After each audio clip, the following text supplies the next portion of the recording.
In the headlines, Independent National Electoral Commission counters Binani, says electoral officers did not hold meeting with Adamawa State government. Court fixes May 12 to rule on application filed by Abure, others to vacate order. Delta rainstorm kills 6 persons, injure others in Delta State. On the foreign scene, United Nations chief African leaders to hold virtual talks on Sudan crisis. Hello and welcome to the news update on Trust TV. I am Ayuba Ilya. Thanks for joining.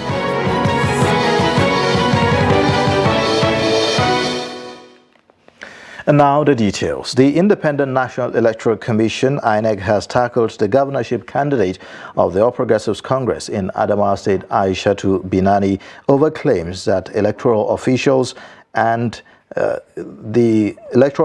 colluded with the incumbent governor and candidate of the People's Democratic Party, Ahmadu Fintiri.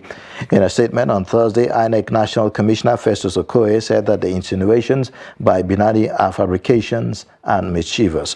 Binani, who has since approached the court to challenge the victory of Fintiri, had in a statement on Tuesday claimed that some INEC national officers from Abuja held a night meeting in Adamawa State Government House. Okoye further stated that Adamawa was not in any way targeted in the deployment of national commissioners and other officials. The President-elect, Bola Tinubu, has announced a 13-man presidential inauguration committee to plan a week-long presidential inauguration event. Tinubu, in a letter to the Secretary to the Government of the Federation, Boss Mustapha, announced a former senator representing Borno North and current National Deputy Chairman of the All Progressives Congress, Abubakar Kyari, as the coordinator and Director of Finance and Budget of the committee. The Executive Director, Business Development at the Nigeria Export-Import Bank, Stella Okotete, will serve as the head of Secretariat, Planning and Monitoring.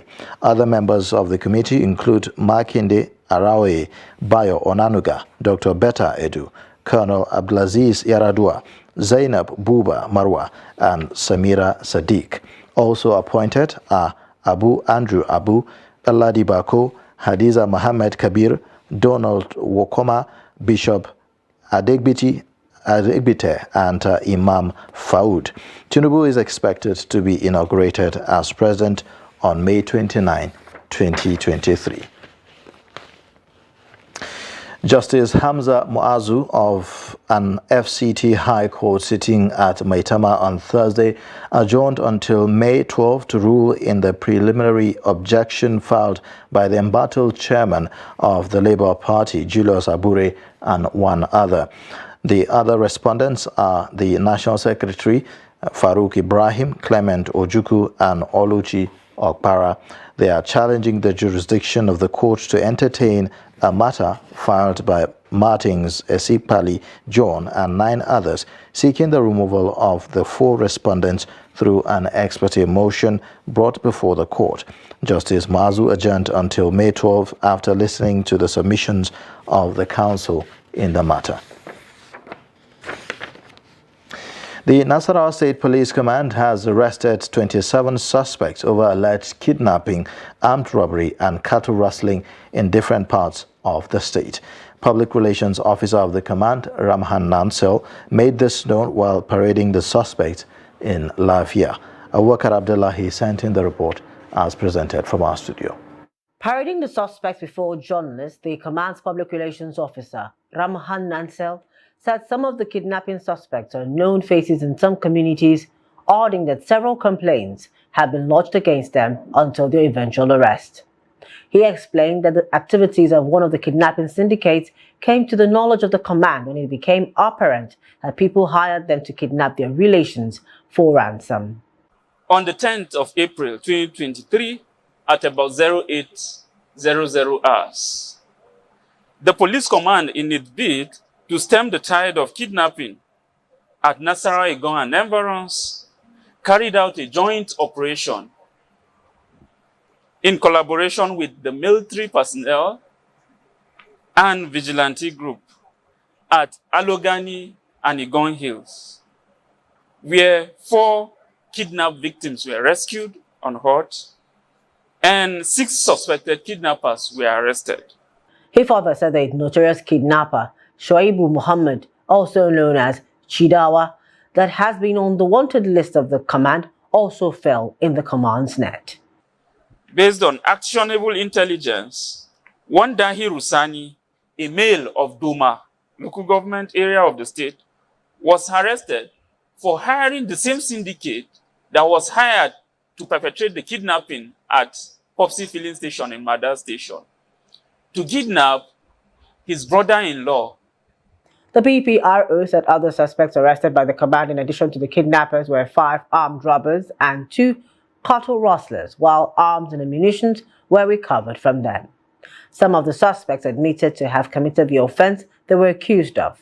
Meanwhile, the command said it has deployed adequate personnel across the nooks and crannies of the state to ensure a hitch-free Eid-Fitr celebrations. Now, Zakat al-Fitr is a form of annual charity given to the needy as one of the activities that climax the fasting during the holy month of Ramadan. At a time of Eid al-Fitr celebrations, attention of many Muslims is attracted towards the execution of the religious directive of giving out Zakatul Fitr. Abubakar Abdullahi in this report looks at how important this religious obligation is to the Muslim Ummah. His report is presented from our studio. As the name implies, Zakatul Fitr is a zakat of charitable giving during the breaking of Ramadan fast. This is important not only for adults, but for every Muslim who, as they are expected to give out zakat, especially to those who are in need at the time of giving out the zakat. Umar Adika, the chief imam of Amala Masjid 500 Housing Estate, Lafia, Nasarawa State, takes us through the importance of giving out zakat al-fitr by Muslims. It is said that if this zakat is not paid on time, one's fasting or the reward for the fast may not be raised to the divine presence, to maybe hanging in the air.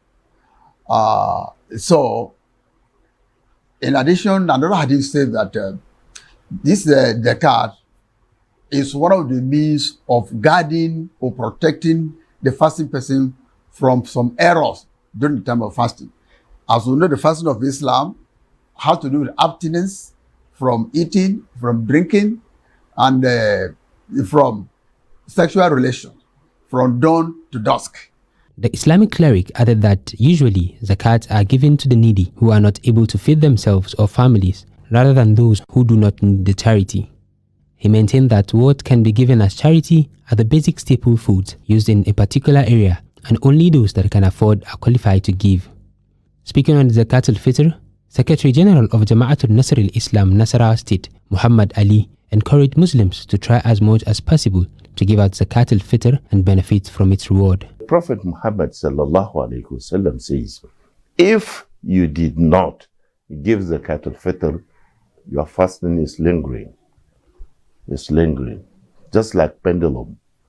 Therefore, by the time you give the Zakat al-Fitr, and the fasting will go straight to where it is expected. With the fasting almost done, those who took part in Zakat al-Fitr are expected to reap bountifully from Almighty Allah. With the 2023 Ramadan fast almost over, the 3 days are usually the most significant period for the Muslim Ummah as they perform the Taraweeh prayers. Bitrus Kuruzi took a look at what it means for Muslim faithful in Maiduguri. Ramadan is the holiest month in the Islamic calendar, as it's an obligation for Muslims worldwide to fast, pray, and exhibit charity. The most significant moments are the performance of night prayers known as Taraweeh, and these prayers hold great spiritual impartation on Muslims. Some Muslim Ummah see the night prayers as a time for deep devotion. It was advice from our Prophet, because I heard that one lady said that when the 10 days comes, Prophet ﷺ put more extra effort to pray on that 10 days in order to success in life. Shawarar da zan ba sauran al'umma abin da dai zan ce musu kamar da muka yi azumi. I'm so happy that I attended the night of prayers. It was a great experience. Many Muslims came out in their numbers, and we know Allah will accept our prayers. Ko da yaushe yin azumi ya wuce. I will advise my fellow Muslims to continue the life of fasting and live a holy life even after the Ramadan, because it will really keep us close to our Creator. The night prayers are also aimed at seeking God's forgiveness and purifying one's soul. Scholars believe that the night of prayers is an hour of submission to the Creator, Allah. Ayyukansu na alheri, shi yasa al'umma suna wannan kwadaitan ladan Lailatul Qadr da kuma. The night of prayers is very significant because it's the hour that Allah revealed the Quran to Prophet Muhammad. That's why it's called Night of Power. And these prayers are equal to 1,000 months. And this happens in the last 10 days. That's why the Muslim Ummah dedicate their time for the prayers to receive blessings from Allah. Taraweeh is an opportunity to deepen one's spiritual connection with the divine before the end of Ramadan fast, as all Muslim faithful await the appearance of the Shawwal moon to celebrate Salah. Bitrus Kuruti, Trust TV News, Maiduguri. You're watching the news update on Trust TV. Coming up shortly,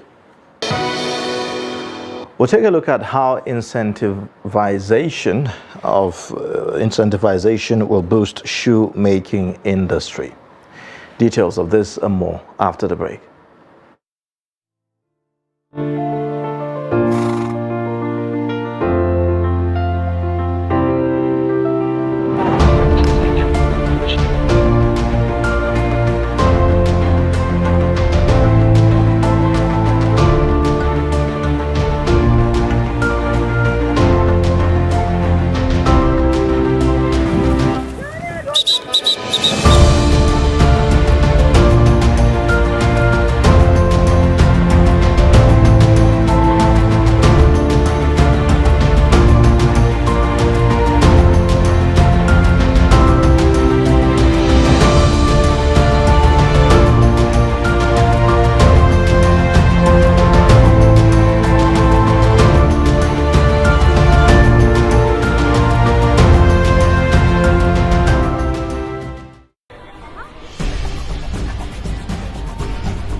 TV, documenting the Nigerian story.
Welcome back from that break. You're watching the news update on Trust TV. Here is a look at the top stories again.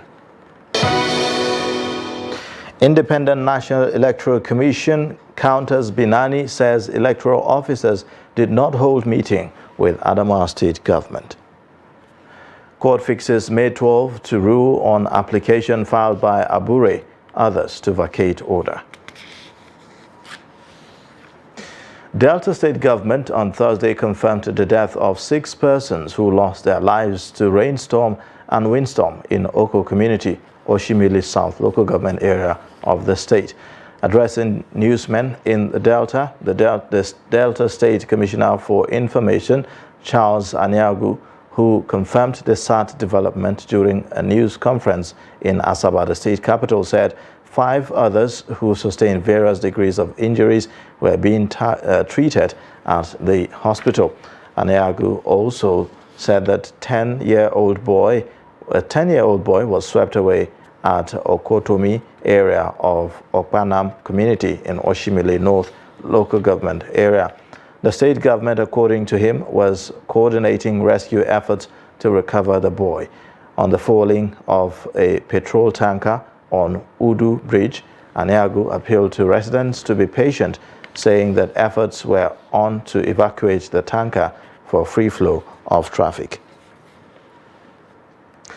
The United Nations Children's Fund, UNICEF, says at least 2.2 million Nigerian children did not receive a single dose of vaccine between 2019 and 2021. The UNICEF Chief of Health in Nigeria, Eduardo Selez, said that in Abuja on Thursday that Nigeria trailed behind India in the number of children not immunized during the period. He noted that the number of Nigerian children not immunized remained high in spite of efforts made by the country. He stressed that Nigeria is currently nowhere near the global vaccination goal because of the challenges encountered in immunization programs. To be fully immunized, children under 5 years of age are expected to receive BCG, a vaccine against tuberculosis, oral polio vaccine, DPT vaccine, which is a combination of vaccines against diphtheria, pertussis, and tetanus. They are also expected to receive hepatitis A and B vaccines, measles vaccine, yellow fever vaccine, and supplemental vitamin A. Local shoemakers in Kano State are calling on the government to provide them with capital incentives that will sustain their trade. Trust TV correspondent Idris Jibrin reports that local shoemaking in Kano is currently employing hundreds and thousands of people, but is being threatened by a number of challenges. The report. Sheets of leather laying in plain sight, waiting to be processed into footwear of different sizes. Over the years inside Kofar Wambai market, hundreds of youth are involved in shoemaking business. They say the trade is often inherited from their parents to be passed down to their children. You see, I've been doing this trade for over 30 years, and I've learned it from my parents, and I am now teaching my children so that they can also learn how to stand on their feet. According to these people, periods like this usually attract more patronage. Unfortunately, the shoemaking business in Kano is being threatened by a number of challenges. We are into this trade, and we have a lot of challenges. Government is not helping us. We don't have capital, and even the raw materials that we used to buy, some of them we have to import them, and we are spending a lot of money in doing that. In most cases, you will produce many shoes, but there may be no gain out of it. So we need government to come in and assist us. Deep into the market, finished products can be found in various shops within the market as customers troop in for their Salah shopping. Business is brisk this year. Well, this year business is moving on smoothly, like always. You know, people have to wear shoes, especially during Salah. Many people used to come, like you can see the market. People are everywhere, and all of these people are buying shoes. So many people used to come here to buy shoes from different parts of not only Kano, northern Nigeria. With increasing opportunity in local shoemaking across Kano State, People like this are hoping that a common facilities center to be equipped with modern equipment may likely solve their problems. We have a common facility center in Kano which was initially established by Konkoso, and up to now this common facility center is working, but it is not working like the way we want it to be working. And we hope that the new incoming government will pay more attention to equipping this common facility center so that more shoes will be produced, more people will learn how to produce shoes in Kano State. Be that as it may, traders in Kopar Wambai are calling on government to pay more attention in improving the creativity of these young men and women shoemakers. Idris Jibrin, Trust TV News, Kano. The federal government says consultations are ongoing as a response to requests by Nigerian students in Sudan for evacuation from the country. This was contained in a statement by Gabriel Odu for the Media, Public Relations and Protocols Unit of Nigerians in Diaspora Commission on Thursday. Odu said that NIDCOM was in consultation with the National Emergency Management Agency and also with the Nigerian Mission in Sudan and other relevant agencies. He said the chairman and CEO of NIDCOM, Abike Dabiri-Erewa, urged all Nigerian students in Sudan as well as Nigerians living in Sudan to be security conscious and calm. Sudan is currently witnessing hostility between the Sudanese army and the paramilitary group Rapid Support Forces. On the foreign scene, the United Nations Secretary General Antonio Guterres will hold a virtual meeting on Thursday with the AU chairperson, the Secretary General of the Arab League, the Executive Secretary of the East African Bloc, IGAD, and other leaders on the crisis in Sudan. UN spokesperson Stefan Dujarric told journalists at the UN headquarters on Wednesday that Guterres will hold the meeting together with other relevant organizations to discuss ways the international community could help end the violence and restore order inside Sudan. Dujarric said that the UN chief spoke earlier in the day to President William Ruto of Kenya and the chairperson of the African Union Commission, Moussa Faki. The UN Special Representative in Sudan, Volker Perthes, also continued engagement with parties on the ground, key Sudanese leaders and member states in trying to secure an immediate de-escalation in the fighting. The Secretary General condemned the outbreak of fighting, saying the situation has already led to horrendous loss of life, including many civilians, and he warned that any further escalation could be devastating for the country and the region.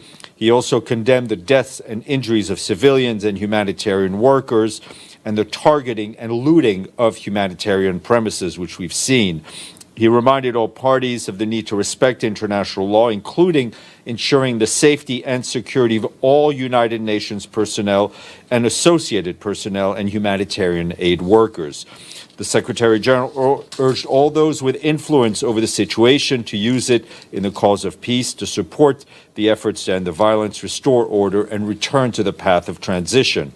And as we told you, kept you updated over the weekend, he spoke to both Sudanese leaders, and he also spoke with the head of the African Union and the Arab League, as well as President Sisi of Egypt. The Chief of Staff for Mali's interim president, Omar Traore, and 3 others have been killed in an ambush, the government said on Thursday. The ambush took place in the rural area of Nara in Mali's southwestern Kolikoro region, the statement said, without providing further details on when the attack occurred or who was responsible for it. A driver who was traveling with the delegation is still missing, it added. Mali is one of the several West African countries battling armed groups during the past decade. Rebels linked to Al-Qaeda and ISIL armed group have seized swaths of territory across the region, killed thousands and displaced millions. And in sports news, Rivers United forward Paul Akwa will undergo a late fitness test ahead of the Nigerian champions CAF Confederation Cup clash against young Africans of Tanzania on Sunday. The Ghanaian midfielder sustained an injury in Rivers United's final group game against ASEC Mimosa of Cote d'Ivoire in Yamoussoukro last month. Media officer of the club, Charles Mayuku, said that the player is back in training with his teammate but will need to be certified fit to be included in the matchday squad. Aqua is a top scorer in the CAF Confederation Cup with 5 goals. And that's it for the news update. You can watch more via all our social media platforms and also on our YouTube live stream. I am Ayuba Ila. Thanks for watching. Bye for now.